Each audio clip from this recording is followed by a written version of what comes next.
tu vois. Parce que, maintenant, ça c'est vraiment, et c'est pour ça que même quand on parle du Fils, et je disais à King, on dit que c'est le Fils unique de Dieu. Mais nous autres, on dit que nous sommes des fils adoptés. Tu vois, même les Écritures disent en réalité qu'il nous a en fait adoptés et qu'il nous a transportés dans le royaume du Fils de son amour. Tu vois? Et maintenant, je chute par là, et c'est pour ça que même j'ai aussi bien aimé quand tu rappelais que mais l'unité que le Père a avec le Fils, c'est la même unité que le Fils a avec nous. Mais attention, là où c'est intéressant, c'est quoi? C'est que le Fils, quand tu viens sur la terre, il aimerait que ce qui se passe sur la terre, c'est comme ça se passe dans les cieux. Il aimerait voir des gens unis à lui comme lui est uni en son Père. Tu vois? Donc, et c'est pour ça que quand Dieu crée l'homme, il le crée toujours à l'image, à son image, à sa ressemblance. Et l'image de Dieu, c'est le Fils. Donc, c'est pour ça que tout ce que Dieu fait en ce qui concerne l'homme, il aimerait. Tu vois, c'est un peu comme si il est Dieu, le Père et le Fils s'aiment tellement qu'ils aimeraient que tout l'univers leur ressemble. Et c'est pour ça que même les fils de Dieu, maintenant, qui reviennent, ils sont fils de Dieu à l'image, en fait, du Fils de Dieu. Et c'est pour ça que dans Jean 17, c'est la vie que le Père a, que le Fils a reçu, qui nous donne, afin qu'on ait la même vie, et c'est à partir de cette même vie qu'on est dans cette unité. Et même le même esprit que le Fils reçoit, c'est le même esprit qu'il nous donne, afin qu'on puisse aussi dire Abba Père. Donc c'est comme s'il veut nous introduire. C'est comme si pour qu'on soit dans l'amour Père, il faut que ça soit un amour qui ressemble à l'amour que le Père a avec le Fils. Et tu vois, alors est-ce qu'on m'entend encore? Oui, on t'entend. Vas-y, Logos, si tu veux. Oui, est-ce que tu peux chuter comme ça? Ouais. Voilà. Est-ce que tu penses qu'il a répondu à ma question? Voilà. Bon, il n'a pas vraiment répondu à ta question parce qu'il n'a pas peut-être cerné ta question. En fait, ce qu'il veut savoir, il est là, c'est une live. Est-ce qu'on est ontologiquement Dieu, hein, c'est-à-dire de toute éternité, on l'est, ou on devient Dieu?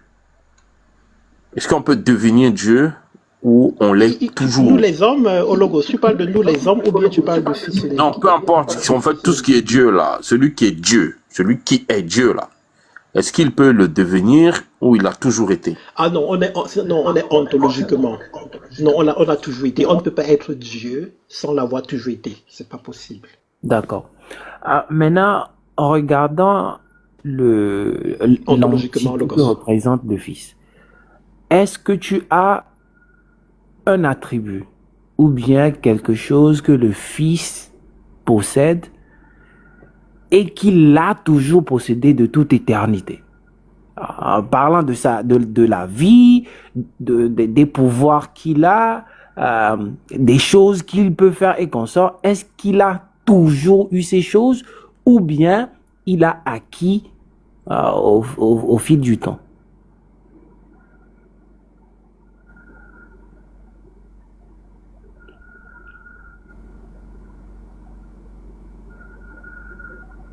Mais là, tu lèves là ou pas? T'as une question, hein?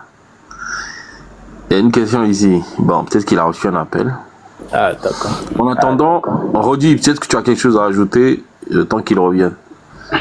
Oui, j'avais une question à te poser, King. Parce que, en fait, vraiment, sur ton sujet à toi, j'aurais vraiment voulu que... Je sais que tu vas pas changer d'avis, hein, mais que ce soit clair de savoir pourquoi, en fait, je te pose la question. Et pour moi, tu te poses la question parce que tu refuses d'admettre que le Jésus, là, a eu une préexistence. Mais moi, j'ai une question à te poser. Tu vois, quand tu dis que Jésus a cette autorité-là et tu comprends pas pourquoi, en fait, lui, tu t'es jamais posé la question, si tu vas au bout de ton idée, que c'est pas le Jésus qui a l'autorité, mais c'est le Logos. C'est pas forcément le Jésus qui a l'autorité, là. C'est le Logos dont tu parles, qui pour toi fait partie de Jésus. Si c'est le Logos, alors là, c'est encore plus... oui, ça peut être le cas. Mais si c'est le Logos, on est d'accord que le Logos est Dieu. Comment te dire, par rapport à ça, je voulais... Bon, donc ça veut dire que si c'est le Logos, effectivement, ça se tient, hein. Franchement, dans ton... Ça se tient. Je te parle du raisonnement, mais il y a des choses qui seraient contradictoires... qui serait contradictoire par rapport à ce que la Bible dit. Il y en a beaucoup, hein, King, hein. Beaucoup. Ne serait-ce que même le fait que... Parce que, bon, pour clarifier, hein, pour moi, Jésus et le Logos, c'est la même personne. C'est exactement la même personne. Toi, tu le différencies Jésus et le Logos. si par exemple Jésus n'était pas le Logos, donc tu affirmerais que par exemple quand le Logos dit avant qu'Abraham ne fût je suis, c'est-à-dire que c'est Dieu qui s'identifie et non pas un être qui était là avant Abraham. Oui, pour moi, ça c'est ça c'est le Logos qui s'exprime. Avant Abraham ne fut je suis. Si on va dans ce sens-là, bien sûr. D'accord. Donc cela voudrait dire que les modalistes ont raison en fait. Quand Jésus dit avant qu'Abraham fût, je suis, puisqu'effectivement, si c'est le Logos qui s'exprime et c'est Dieu, donc les modalistes ont raison. Attention, hein, ici, le Logos en tant que Dieu, c'est un attribut. On est d'accord? C'est-à-dire, il faut que je t'explique. Regarde. Le Logos est devenu un être. À la base, Logos n'est pas un être. Le Logos, c'est l'attribut du Créateur. Mais le Logos s'est personnifié, c'est devenu et est venu entrer dans un homme. Et cet homme, c'est Jésus. Et les deux ont formé une seule personne. Je sais pas si tu comprends. Mais Oui, je comprends. le Créateur est là lui-même. Parce que le Créateur, c'est quelqu'un qu'on peut pas expliquer. Jésus, on peut l'expliquer, les prophètes aussi, mais pas le Créateur. Le Créateur, personne ne peut l'expliquer. Personne ne peut dire, moi je connais très bien le Créateur, voici ou comment, et ici et là. Même Jésus, lorsqu'il parle du Père, il n'explique pas comme on peut détailler un prophète ou une parole. En tout cas, il laisse quelques indices, mais il n'y va pas à fond parce que tu ne peux pas cerner Dieu, c'est impossible. Alors, je suis pas totalement d'accord et j'inverse à l'appui concernant le fait de connaître Dieu. Je vais dire que dans un sens, je comprends ce que tu dis parce qu'on ne peut pas cerner Dieu, comprendre totalement Dieu ou le connaître dans son entièreté, tu vois, parce qu'il y a un verset qui dit que ses voies sont impénétrables. Il y a aussi un verset qui dit que ses jugements à lui ne sont pas de même que le ciel au-dessus de la terre. Ben, ses jugements sont au-dessus des nôtres. Donc, dans une certaine mesure, on a des limites. Mais par contre, il y a un autre verset, un proverbe qui dit que celui qui se vante de me connaître. Donc, dans une certaine mesure, nous, en tant qu'être humain, on peut connaître Dieu. Bon, ça, c'est une parenthèse. Mais moi, je vais dans ton idée. On connaît Dieu de ce qui nous est rapporté dans les textes. Mon frère, tu peux pas, quoi. On parle de l'infini. Non, mais t'inquiète. On va, c'est une parenthèse. Je voulais pas en faire. Attends, je te dirai un mystère. Même les anges qui vont dans la présence de Dieu pour apprendre auprès de Dieu ne se lassent jamais d'apprendre, sont toujours surpris de la sagesse divine. Dieu, il est la sagesse, sa sagesse est infinie. C'est-à-dire, aujourd'hui, tu as écouté, tu as l'impression que tu as tout compris. Demain, tu reviens, tu te rends compte que tu n'as jamais compris. Je sais pas si tu comprends, dit. Non, je suis d'accord.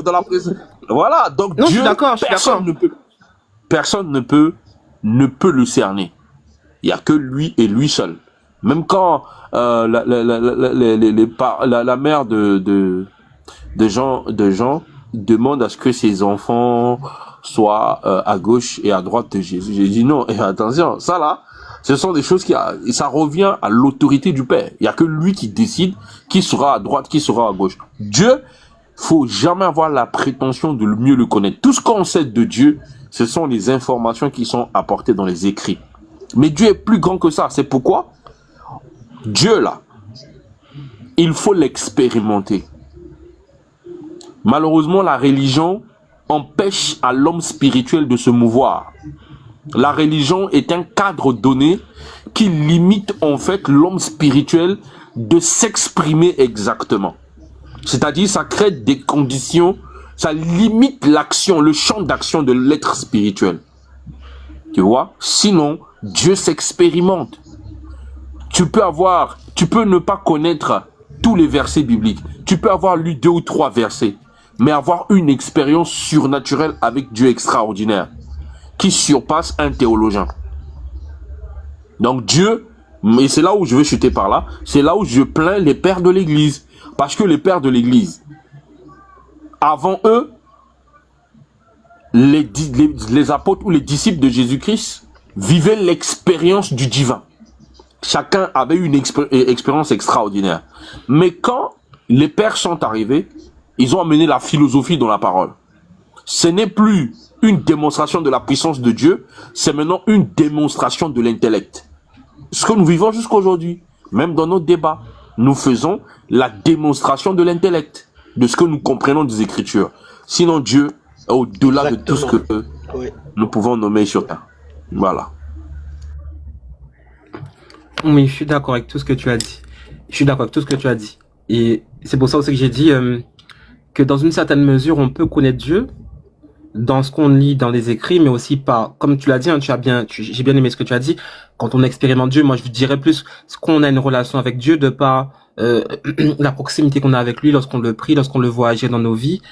On apprend à le connaître un peu, vraiment personnellement, de par ce qu'il nous fait comprendre dans sa manière d'agir avec nous.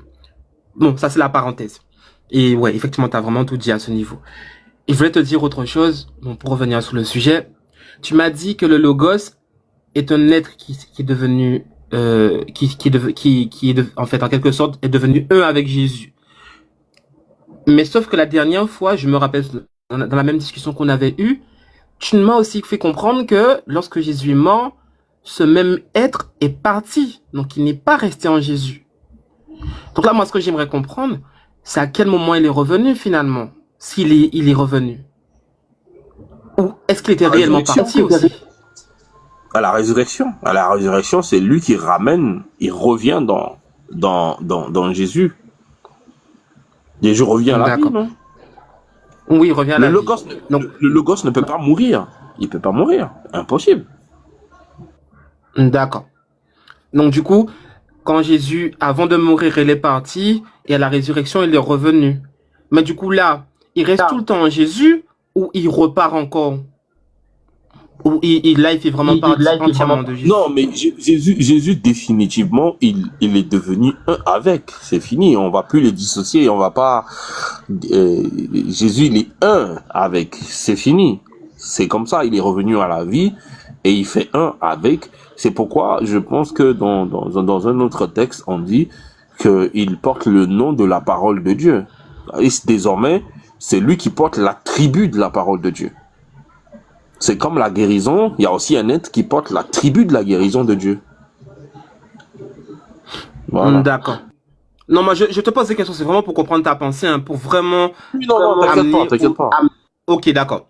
Et en fait, donc du coup, pour bien comprendre, hein, quand tu me dis Jésus est l'attribut de la parole de Dieu, c'est-à-dire que c'est lui qui englobe complètement cette faculté, en fait. Où Dieu peut encore parler. Exactement. Non, t'as vu. Là, tu as limité Dieu. Je pose des questions, t'inquiète, je pose des questions, c'est pour savoir. Ouais. Dieu ne se limite pas sur ses attributs. Dieu est infini. C'est-à-dire, Dieu est infini. Maintenant, s'il il prend un attribut qu'il le partage avec quelqu'un de très proche, d'intime, ça voudrait pas dire que c'est Dieu, c'est fini, puisqu'il est infini. Je sais pas si tu comprends. L'infini ne peut pas être dans ce qui est fini. D'accord. En quelque sorte, ne va jamais finir. D'accord. En quelque sorte, c'est-à-dire qu'il peut partager un attribut et lui-même utiliser cet attribut. Évidemment, bien sûr. D'accord. Ok. D'accord. Maintenant, si je fais un récapitulatif... C'est comme si je te donne... Vas-y. C'est comme si moi, j'ai l'attribut iPhone 17. Mais je suis infini. Est-ce que les iPhone 17 peuvent finir quand je t'en donne un?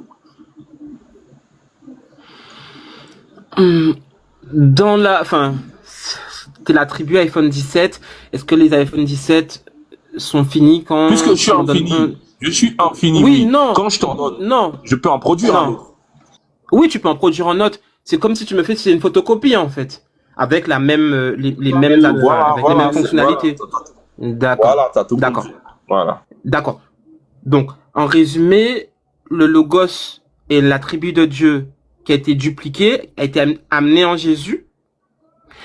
Quand Jésus est mort, il est sorti puisque lui, il est immortel et pas Jésus. Et après, il est revenu pour faire définitivement un avec Jésus. Et du coup, là, Jésus, le Logos, forme une seule personne. D'accord. Si je me suis trompé, tu me dis. Hein. Moi, je te donne ma compréhension du Logos. C'est juste pour faire la comparaison. Et tu vas me dire où c'est plus facile à comprendre pourquoi Jésus le Jésus qui n'était pas le Logos, mais qui est devenu définitivement le Logos, a cette autorité, ou ça n'est pas, ou c'est moins facile à comprendre. Alors pour moi, le Logos, c'est le terme, c'est le nom qui est attribué à l'être qui est Jésus. Donc celui qui préexistait avant sa venue. C'est celui qu'on a appelé tout simplement le Logos. Pourquoi? Dans une certaine mesure, c'est vrai, parce qu'il est le porte-parole de Dieu. Cet être-là qui était appelé le Logos a été mis dans un corps, transféré en Marie et devenu Jésus, avec un autre nom. Donc c'est toujours la même personne. Et cette personne qui était le Logos, qui avait cette autorité, cette gloire-là, est toujours le même qui était dans le ventre de Marie et avait toujours cette gloire-là, même si, comme dit le verset de Philippiens, il s'est dépouillé, donc il est devenu comme un simple serviteur. Donc, pour moi, ça explique pourquoi cet être-là avait, contrairement aux autres êtres, hein, que ce soit les anges ou les autres êtres humains, avait cette autorité que Dieu lui a donnée. Et ça explique pourquoi ce que tu ne comprends pas, Dieu lui avait donné cette prédominance ou ce truc que tu n'expliques pas dans tes questions, qui fait que c'est lui qui a été choisi. Et pour revenir à ce que Khalif disait aussi, il a fait ses preuves, hein. C'est pas simplement le fait d'avoir eu une préexistence glorieuse, c'est aussi parce que il a eu un rôle qu'il a mené à bien. Donc il y a la notion d'obéissance qui fait qu'il a d'autant plus mérité ce titre-là, de pouvoir dominer et d'avoir cette autorité-là. On se comprend, King? Je comprends, j'attends que tu chutes pour poser ma question. D'accord. Donc pose ta question, parce que j'ai une question à te poser aussi. Pose ta question, comme ça je te réponds et après je te pose ma question. Luc chapitre 1, le verset 34 à 35, parce que c'est là, si on perd la genèse des choses, on va toujours se perdre plus tard. Donc ici c'est la base, c'est le fondement de la naissance de Jésus. Quiconque veut mieux comprendre la naissance de Jésus est obligé de cerner ce texte. Marie dit à l'ange, comment cela se fera-t-il puisque je ne connais point d'homme? L'ange lui répondit, le Saint-Esprit viendra sur toi et la puissance du Très-Haut te couvrira de son ombre. Qu'est-ce que la puissance du Très-Haut a couvert dans le ventre à l'intérieur de Marie? Alors, la puissance même si c'est pas écrit, hein, je dis bien pour moi, hein, la puissance, attends, reprends la question pour que je puisse bien prendre les termes pour ne pas dire n'importe quoi. Luc chapitre 1, le verset 34 à 35. Ok, 35, d'accord. L'ange lui répondit, le Saint-Esprit viendra sur toi et la puissance du Très-Haut te couvrira de son ombre. Qu'est-ce que la puissance du Très-Haut a couvert dans Marie? Alors, mais pour moi, la puissance, c'est le Saint-Esprit, hein, qui agit. Mais pour répondre à ta question, dans ma compréhension, c'est comme une opération que Dieu fait de manière à protéger Marie de toutes les imperfections que pourrait naître le transfert de Jésus dans le corps de Marie. C'est comme ça que je le comprends. Je le dis bien pour moi. Hein. Honnêtement, j'ai rien compris parce que tu n'as pas répondu à ma question. Je demande, qu'est-ce que la puissance du Très-Haut couvre dans Marie? Alors, c'est difficile à répondre parce que tu me dis qu'est-ce qu'il couvre? Tu veux me dire, dans son ventre à elle, quel organe qu'il couvre ou qu'est-ce qu'il couvre en fait? Moi, c'est comme ça que je le comprends la question. Peut-être que j'ai mal compris la question, mais moi... Le terme couvrir ici, pour toi, qu'est-ce que tu entends par couvrir? Pour moi, quand le terme couvrir renvoie à protège en fait. Protège ou empêche quelque chose en fait. Couvrir empêche quelque chose de passer. Empêcher contre quoi? Pour l'empêcher contre quoi? Pour le protéger contre quoi? Voilà, c'est ce que j'essaie d'expliquer, c'est que pour que Jésus puisse être un enfant parfait, il fallait qu'il soit protégé des gènes de l'imperfection. Enfin, moi, je le comprends comme ça. Hein. C'est pas écrit comme ça. Donc, je dis bien que c'est... Le verset 34, regarde. Marie demande le process. Comment ça va se passer? Par quelle manière? Par quel miracle? Par quelle opération? Quelle sera l'opération qui amènera l'enfant? Marie dit à l'ange, comment cela se fera-t-il puisque je ne connais point d'homme? C'est la question de Marie. Gabriel va répondre à la question de Marie. L'ange lui répondit, c'est-à-dire Gabriel, le Saint-Esprit viendra, il explique le procédé. C'est l'opération ça. Le Saint-Esprit viendra sur toi, première opération, virgule, et la puissance, donc le Saint-Esprit en question, la puissance du Très-Haut te couvrira de son ombre, t'enveloppera de son ombre. D'accord? Okay. Je te donne ma compréhension. C'est la raison pour laquelle il dit, c'est pourquoi le Saint-Enfant qui naîtra de toi sera appelé fils de Dieu. La raison pour laquelle l'enfant sera appelé fils de Dieu, parce que la puissance du Très-Haut, qui est un attribut, c'est ce que je te disais, te couvrira de son ombre. Pas de lui-même, mais de son ombre. Il va pas te couvrir lui-même, mais il va t'envelopper de son ombre. C'est-à-dire, il y a moi et puis il y a mon ombre. Maintenant, moi, je prends mon ombre, je la mets en toi. Et je ne sais pas si tu comprends ce que je dis. Mais justement, moi, je te donne ma compréhension. Et toi, tu me donneras la tienne. Puisque, regarde, au verset 34, c'est bien de relire le verset 34, parce que Marie pose une bonne question. Comment cela arrivera-t-il puisque je n'ai pas de relation sexuelle avec un homme? Donc déjà, tout être humain normal comme Marie, c'est que pour qu'elle ait un enfant, il faut qu'elle ait une relation sexuelle. Dans tous les cas, pour que Jésus soit dans son ventre à elle, il faut qu'il y ait une fécondation entre du sperme d'homme et l'ovule de Marie.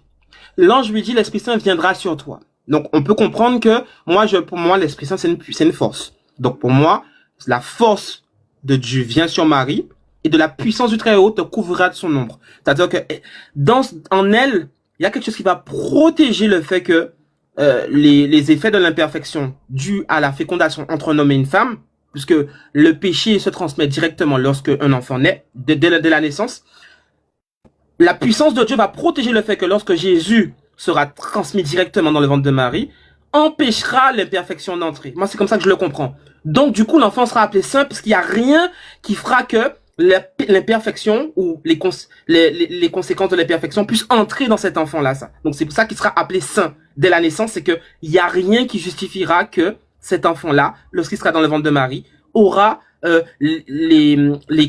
comment dire, pas les causes, hein, mais du moins le côté pécheur d'un être humain normal qui devient vivant lorsqu'il est fécondé. C'est comme ça que je le comprends. Donc du coup, c'est pour ça que quand Jésus, quand l'opération est faite, donc l'opération que Dieu fait par l'intermédiaire de l'Esprit Saint, eh ben Jésus est appelé saint. Non, mais ça, là, en fait, je comprends ton raisonnement, hein. Il est pas mal, mais regarde, ton raisonnement, allez prendre si Jésus précède l'action.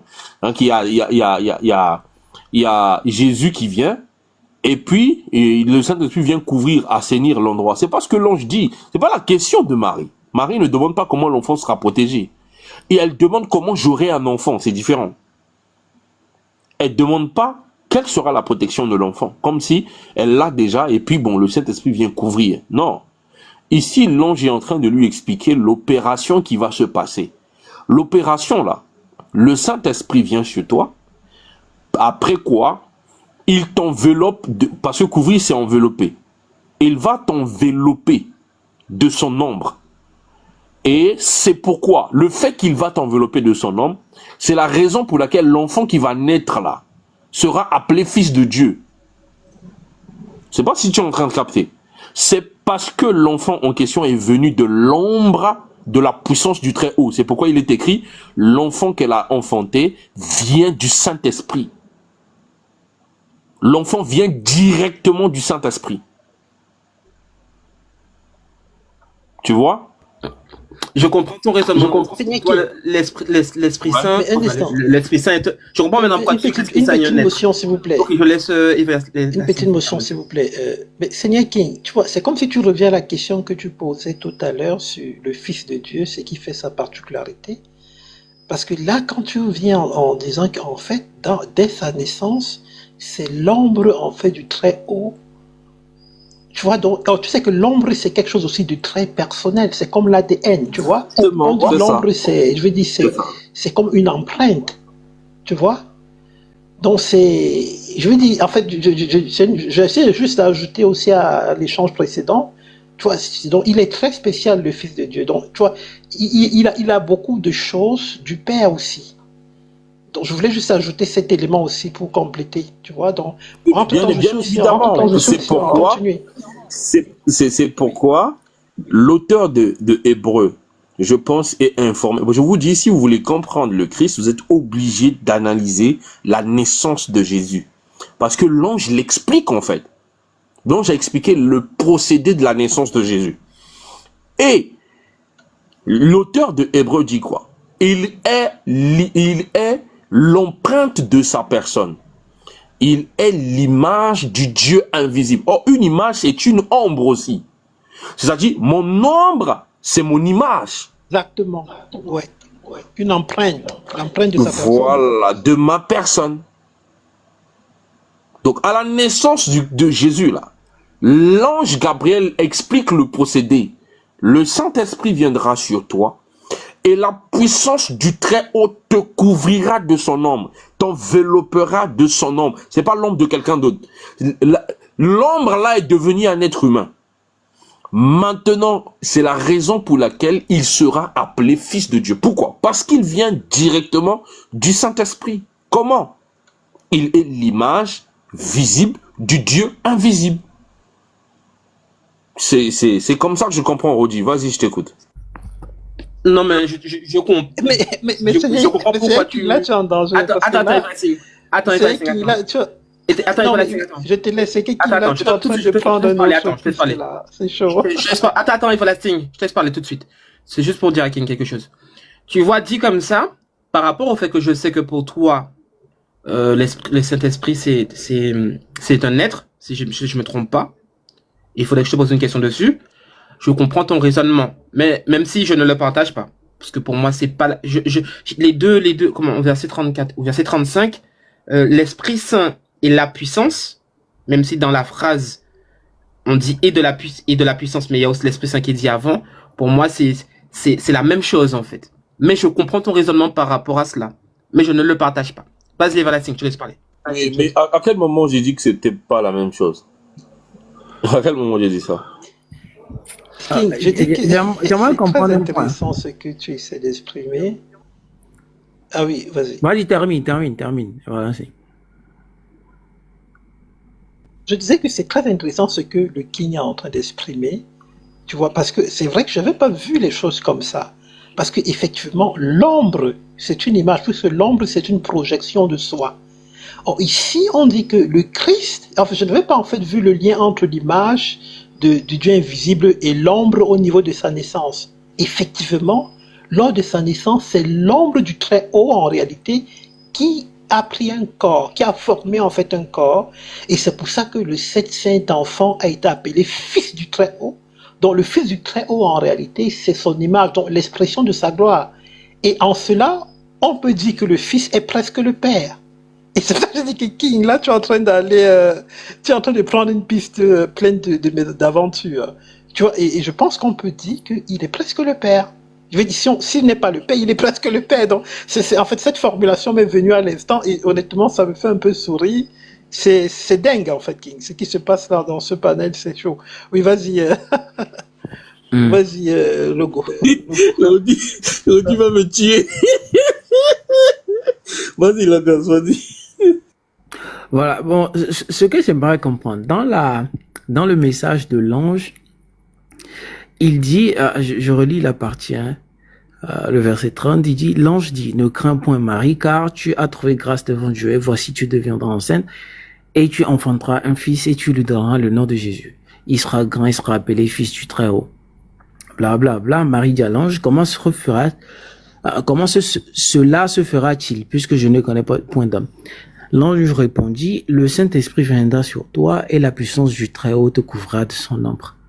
C'est pourquoi le Saint-Enfant qui naîtra de toi sera appelé Fils de Dieu. Ce que j'aimerais comprendre ici dans le texte, le Saint-Esprit ne vient pas sur l'enfant. L'ombre du Très-Haut ne couvre pas l'enfant. C'est pas l'enfant.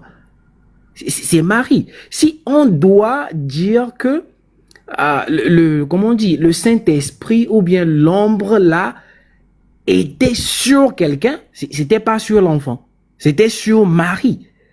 Donc, en fait, si on considère que l'ombre du Très-Haut, c'est le Très-Haut lui-même, c'est Marie qu'on doit considérer comme Dieu. C'est pas l'enfant. Regardons un peu comment s'est fait la naissance mais de Logos, Jean. il allait sur Marie pour sortir de son ventre. C'est ça, c'est toi qui il allait sur Marie. Et voilà, c'est ça, c'est toi qui le dis maintenant. Le gosse. Non, moi, c'est ce que je regarde.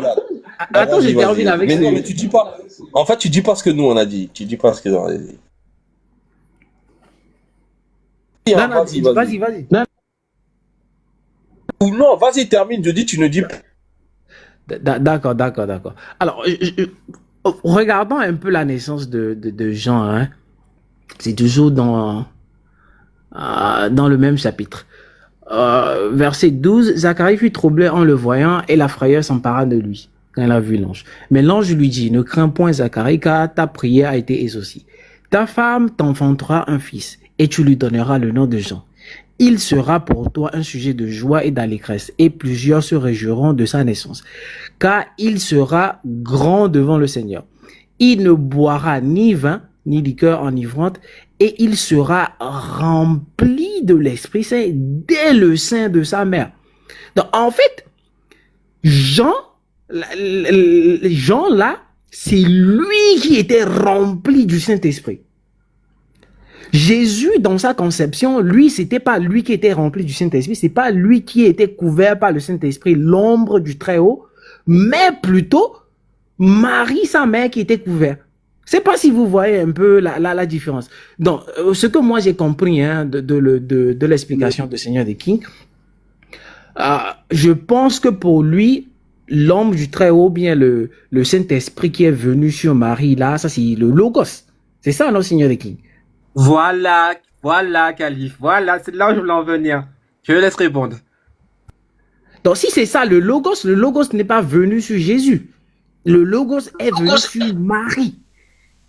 L'ombre du Très-Haut a couvert Marie. C'est pas l'enfant qui l'a couvert. Contrairement à Jean, on nous dit là-bas que c'est l'enfant qui est rempli du Saint-Esprit. C'est pas la même chose pour Jésus. Bon, je sais pas si tu veux... D'accord. Écoute bien le procédé. Hein. Voilà, parce que tu fais l'amalgame, tu n'arrives pas à dissocier la frontière qui existe entre la puissance du Très-Haut et l'ombre. Tu te dis que c'est peut-être la même chose. Non. L'ange lui répondit, le Saint-Esprit viendra sur toi. Première action, le Saint-Esprit vient sur Marie. Après que le Saint-Esprit soit venu sur Marie, parce que le Saint-Esprit venait aussi sur les prophètes. Après que Jésus a même dit, l'Esprit du Seigneur est sur moi. Donc le Saint-Esprit peut venir sur un homme. Il dit, le Saint-Esprit viendra sur toi. Ça, c'est la première procédure. Deuxième action. Et la puissance du Très-Haut te couvrira de son ombre. On n'a pas dit la puissance du Très-Haut va te couvrir toi. Le Saint-Esprit est déjà sur toi. Quand le Saint-Esprit est sur toi, il te couvre. Il te, tu vois ce que je veux dire, il est avec toi ou il te protège. Mais après, qu'est-ce que la puissance du Très-Haut fait? La puissance du Très-Haut enveloppe Marie de son ombre. C'est cette ombre-là qui devient un enfant.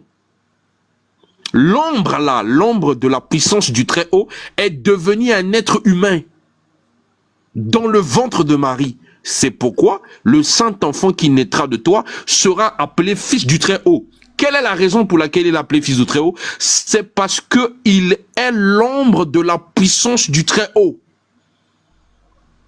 C'est la raison pour laquelle il est appelé fils de Dieu, le fils du Très-Haut. Parce que c'est la chose qui vient du Très-Haut. Qu'est-ce qui est venu du Très-Haut? L'ombre de sa puissance s'est manifestée. C'était une ombre. Je sais pas comment expliquer ça. La puissance de l'ombre de sa puissance est devenue un être. C'est celui-là qu'on appelait Jésus. La parole a été faite chair. La parole voilà, c'est ça. Voilà. C'est le fœtus, c'est ça, c'est la même chose, God. C'est le fœtus, tout ça qui est devenu, voilà, c'est ça. King, je vais t'embêter. Parce que tu sais, de la même manière que tu me dis que c'est pas écrit comme ça, moi je dirais que c'est toi qui l'interprètes comme ça. Puisque le verset 35 dit, la puissance du Très-Haut se couvrira de son ombre.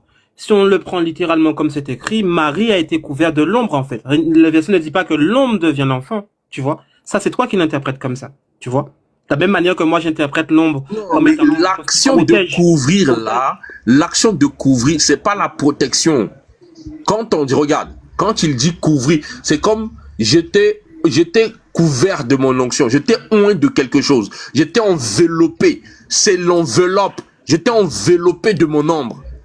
La chose a pris forme en toi. King, c'est l'enveloppe encore une fois. King, tu vois, voilà. Encore une fois, c'est comme ça que tu l'interprètes. Parce que moi, envelopper quelque chose peut aussi vouloir désigner le protéger, King.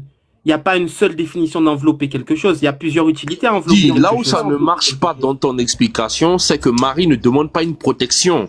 Marie veut savoir comment ça va se faire. C'est différent, Rodi. Elle veut savoir comment elle va avoir un enfant. L'enfant là va quitter où? Mais ça match. Ça marche comment? Explique-moi.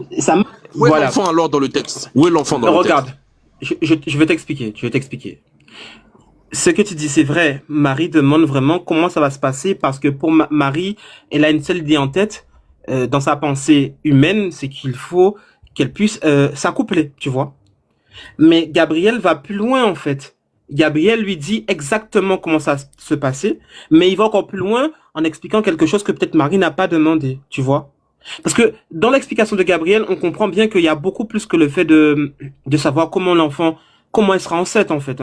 Gabriel donne une précision sur pourquoi l'enfant sera appelé saint.